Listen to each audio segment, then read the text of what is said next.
शिवाय शर्वाय महादेवाय ते नमः। ॐ नमः शिवाय। ॐ नमः शिवाय। ओम नमः शिवाय। ओम गम गणपते नमः। प्रिय भक्तजनों, आज मैं गणेश जी की एक दिव्य कथा आपको सुनाने वाला हूँ।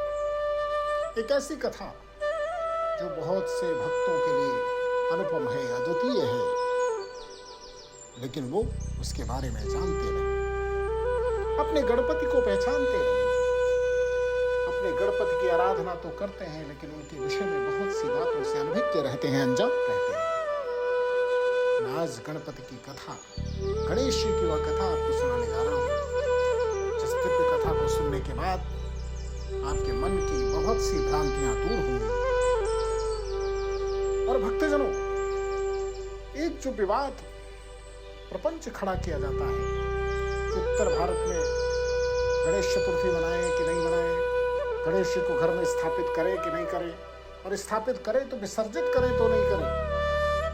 विसर्जन की परंपरा यहाँ पर क्यों है? यहाँ तो साल भर पूजा की जाती है। ये तो दक्षिण की नकल है।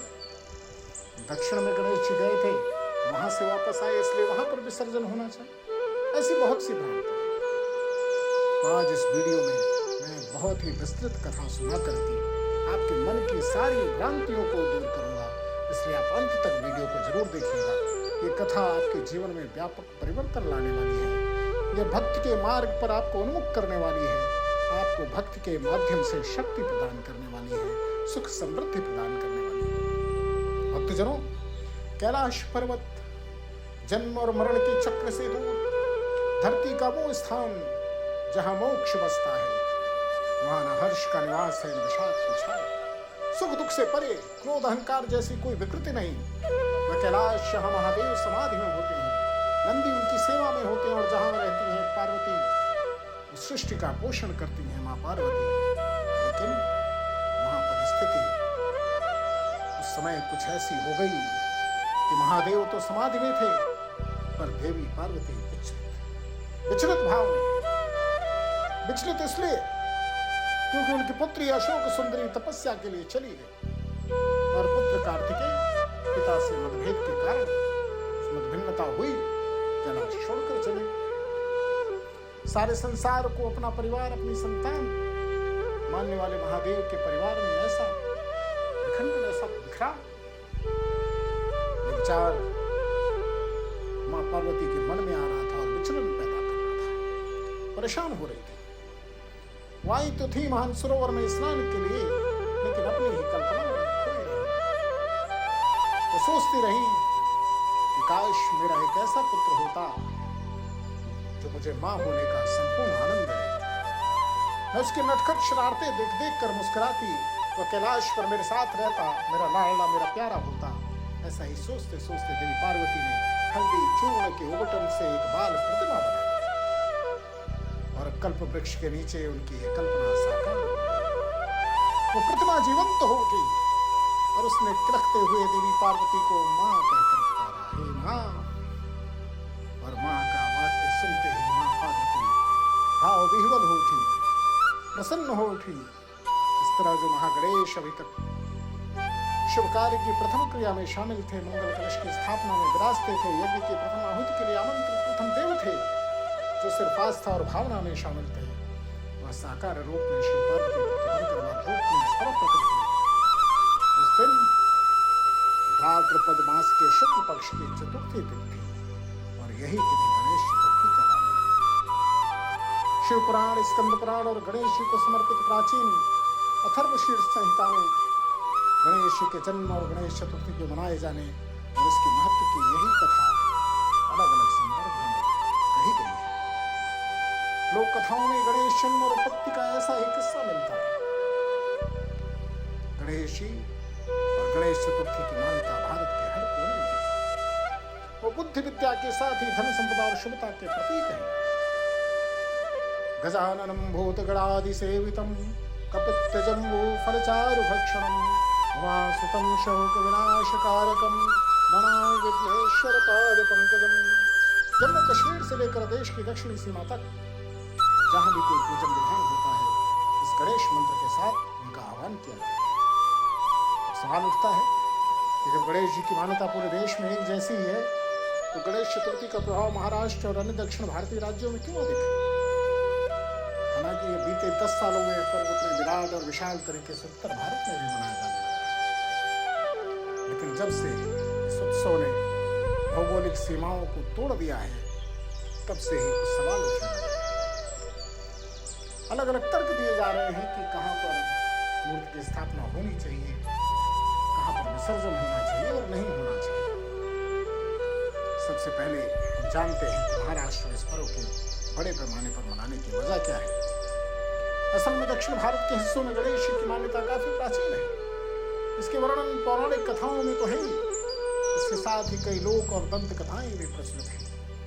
कहते हैं कि यक्षों के राजा और धनपति कुबेर ने अपने घमंड में आकर एक बड़े भोज का आयोजन किया था। इस आयोजन में वह शिव पार्वती को बुलाने गए और कहा कि मैंने एक से एक स्वादिष्ट पकवान बनाए हैं। कई पकवानों का तो यहाँ कैलाश मिलना संभव ही नहीं है। शिव जी कुबेर के भीतर छिपे इस अहंकार को पहचान गए। उन्होंने कहा, मैं तो ठहरा सन्यासी, किसी स्वाद को क्या पहचानूंगा, लेकिन आप बालक गणेश को ले जाइए। बालक हैं और तरह तरह के व्यंजन भी पसंद करते हैं, इन्हें मन भर कर खिलाइए।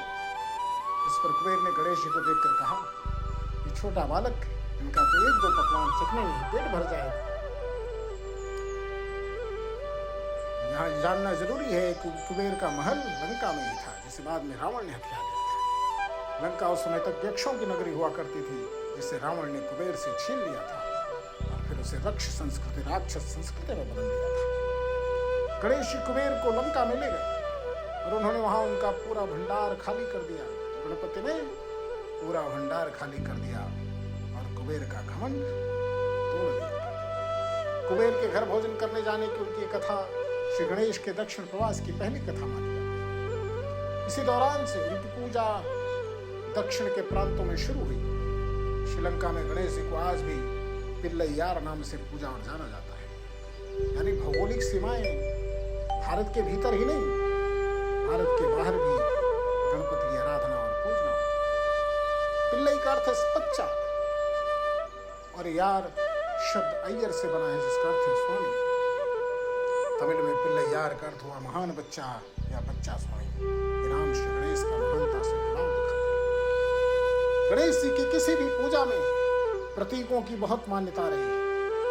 मदार पौधे की जड़ में उनका वास माना जाता है और संतान प्राप्ति के लिए मदार की जड़ों की पूजा की जाती है। हल्दी को संस्कृत में हरिद्रा कहते हैं और यह भी गणेश जी का एक नाम है, इसलिए पूजा में हल्दी की गांठें रख करके गणेश जी की मान्यता के तौर पर उनकी पूजा की जाती है।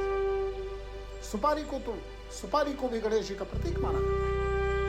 गणेश जी की एक और प्रसिद्ध पूजा है सकट चौथ, जिसे संकट चौथ और संकष्टी चतुर्थी भी कहा जाता है। व्रती महिलाएं इस पूजा में लकड़ी के आसन पर घी से गणेश चिन्ह बनाती हैं। कई जगहों पर हल्दी के पाउडर से गणेश प्रतिमा बनाकर पूजा की जाती है और फिर पूजा के बाद इस प्रतिमा का जल में विसर्जन कर उसे घरों में पवित्र मानकर छिड़का जाता है, ताकि घर में सकारात्मक ऊर्जा, पॉजिटिव एनर्जी बनी रहे। महाराष्ट्र और अन्य दक्षिण भारतीय राज्यों में भाद्रपद मास की गणेश चतुर्थी के दिन पूजन करने की मान्यता बहुत प्राचीन रही। हालांकि लंबे समय तक वे सिर्फ घर में होने वाली एक पूजा थी, जिसमें मिट्टी, हल्दी, दूध से हथेली के आकार की गणेश प्रतिमाएं बनाई जाती थी और फिर पूरे परिवार के सदस्य मिलकर उनकी पूजा करते थे। छत्रपति शिवाजी के समय में मराठा साम्राज्य गणेश चतुर्थी को एक उत्सव की तरह मनाने लगा था। पेशवाई के समय भी गणेश उत्सव के बड़े आयोजनों के उदाहरण मिलते हैं, हालांकि ये तब तक घर और मंदिरों तक ही सीमित थे। स्वतंत्रता आंदोलन के समय देश में इसके समानांतर ही धार्मिक आंदोलनों की लहर भी जारी थी, जहां उत्तर भारत में श्री रामकृष्ण की लीलाओं, कहानियों के आयोजन बड़े पैमाने पर होने लगे थे। ठीक इसी तर्ज पर लोकमान्य बाल गंगाधर तिलक ने गणेश उत्सव को भी सार्वजनिक तौर पर लोगों के बीच में ले जाने का मिशन रखा। उन्होंने इस आयोजन को बड़े पैमाने पर मनाने की शुरुआत की। गणपति हो, राम हो, कृष्ण हो, इन्होंने समाज को जोड़ने का काम किया। तो इनकी पूजा में, इनके पूजा के नाम पर किसी बिखराव की बात सोचना भी मुश्किल है। ये पूरे भारत को एक करने की परंपरा। फिर गणेश विसर्जन तो एक ऐसा बड़ा उत्सव बन गया कि लाखों लाखों लोगों की भावनाएं इससे जुड़ गई। गणेश पंडाल क्रांतिकारियों के मिलने जुलने और खास बैठकों का जरिया बन गया। इसके साथ ही आमजन को भी बड़े छोटे का भेद मिटाकर एक साथ लाने का उद्देश्य गणेश उत्सव ने पूरा कर दिया। इस तरह गणेश चतुर्थी और गणेश उत्सव महाराष्ट्र राज्य की सांस्कृतिक पहचान बन गई। कहते हैं कि दक्षिण की वो भूमि, एक और कहानी है कि दक्षिण की भूमि कई वर्षों से अकाल से पीड़ित थी। गणेश जी के आने के बाद वहां वर्षा हुई और धन समृद्धि भी आई। दक्षिण के राज्यों में कार्तिकेय बहुत ही अधिक पूजनीय है। उनके रक्षक और स्वामी कहलाते हैं। अपने स्वामी के छोटे भाई के आगमन पर लोगों ने उनका राजा की तरह सम्मान किया। गणेश जी ने 10 दिन वहां निवास किया, इसलिए वो दक्षिण के राज्यों में अतिथि की तरह पूजे जाते हैं और लोग उनसे अगले वर्ष फिर से आने की कामना करते हैं। ये तो रही गणेश जी की बात। लेकिन सबसे अधिक विवाद विसर्जन को लेकर है। उनकी मूर्ति का विसर्जन हो या ना हो, और उत्तर भारत में हो या नहीं हो। असल में महाराष्ट्र में गणेश उत्सव के साथ विसर्जन भी एक उत्सव है, जिसमें बड़ी संख्या में लोग उमड़ते हैं। अब गणेश उत्सव को फैलाव उत्तर भारत में हुआ। वैसे में कहा जाता है कि उत्तर भारत में गणेश विसर्जन करना सिर्फ महाराष्ट्र की नकल है, दक्षिण की नकल है, क्योंकि गणेश जी महाराष्ट्र में अतिथि बनकर आते हैं, इसलिए वहाँ उनकी विदाई के प्रतीक के तौर पर विसर्जन करते हैं। लेकिन वो लौट कर तो उत्तर भारत में ही आते हैं, इसलिए जब उनका निवासी यहाँ है तो विदाई कैसी। पौराणिक आख्यानों के आधार पर गणेश जी उत्तर दिशा के लोकपाल दिक्पाल भी हैं, इसलिए लोगों का एक तर्क एक बार भी सही भी लगता है, लेकिन यह पूरी तरह सही नहीं है। अगर आप स्थापना की अवधारणा को मानते हैं तो विसर्जन उसका एक जरूरी अंग है। जब भी कोई हवन पूजन होता है, देवताओं से उनके अपने स्थान पर आने का आह्वान किया जाता है, तो जाने का भी आह्वान किया जाता है।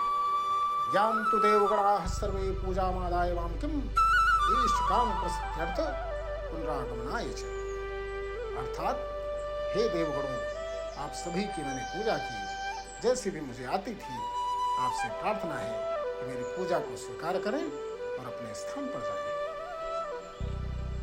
तो ये हर पूजा में, हर पूजन विधि का एक अनिवार्य अंग है विसर्जन। स्थापना और विसर्जन का चक्र बिल्कुल वैसा ही है जैसा जन्म और मृत्यु, सुख और दुख और काल गणना का चक्र। इसलिए अगर देवता की स्थापना हो रही है, उनका विसर्जन भी किया ही जाता है। अगर गणेश जी को उत्तर भारतीय देवता मानकर उनका विसर्जन न किया जाए, तो फिर नवरात्र के बाद माँ दुर्गा की प्रतिमा का विसर्जन किस आधार पर? क्योंकि देवी का निवास तो सारी प्रकृति ही है। ऋग्वेद भी ईश्वरीय सत्ता को आस्था का विषय मानता है और यह कहता है कि इसका स्वरूप कैसा भी हो सकता है। वह परम सत्ता के प्रति विश्वास की बात करता है। वह कहता है एकम सत विप्रह बहुधा वदंती, यानी कि सत्य एक ही है, जिसे ज्ञानी जन कई तरीकों से बताते हैं। विसर्जन प्राकृतिक सत्व का भी प्रतीक है, जो आने जाने जन्म मरण हमेशा आगे बढ़ते रहने के समय एक चक्र का प्रतीक है। विघ्नहर्ता गणपति, माँ दुर्गा, देव कार्तिकेय, अन्य कोई भी दैवीय नाम इसे सत्य के एक रूप है। इसमें कोई विवाद हो ही नहीं सकता। इसलिए भक्तजनों, विसर्जन देव प्रतिमा का नहीं होता। अगर हम सच्चे मन से भक्ति कर रहे हैं तो इन 10 दिनों तक हम देवता को अपने विकार ही अर्पित करते हैं। मोदक हमारी सांसारिक लालसा का प्रतीक है, जिसे हम भगवान को अर्पित करते हैं। सिंदूर हमारे अभिमान का प्रतीक है, जिसे हम भगवान को अर्पित करते हैं। दूर्वा हमारे क्रोध का प्रतीक है, जिसे हमें गणपति के चरणों में अर्पित करते हैं। और जब हम विसर्जन करते हैं तो देव प्रतिमा के साथ भी विकारों का विसर्जन करते हैं। विकार इतने प्रबल होते हैं कि उन्हें खींच कर ले जाने की शक्ति महागणपति जैसे विघ्नहर्ता के लिए ही संभव। इसलिए गणेश जी हमारे लिए विघ्न विनाशक कहलाते हैं। हे विघ्न विनाशक, हे परम पूज्य प्रथम पूज्य देव गणपति, आप सभी भक्तों की रक्षा करें, उनका कल्याण करें। इसी कामना के साथ यह कथा पूर्ण हुई। भगवान गणपति आप सभी की रक्षा करें। हमारे चैनल को आप सभी के घर में कल्याण हो, बेल आइकन दबाना न भूलें, सर्व सिद्धि हो, लाइक और शेयर, और जो भी प्रार्थना करें ओम नमः पूरी हो। ओम गम गणपतये नमः।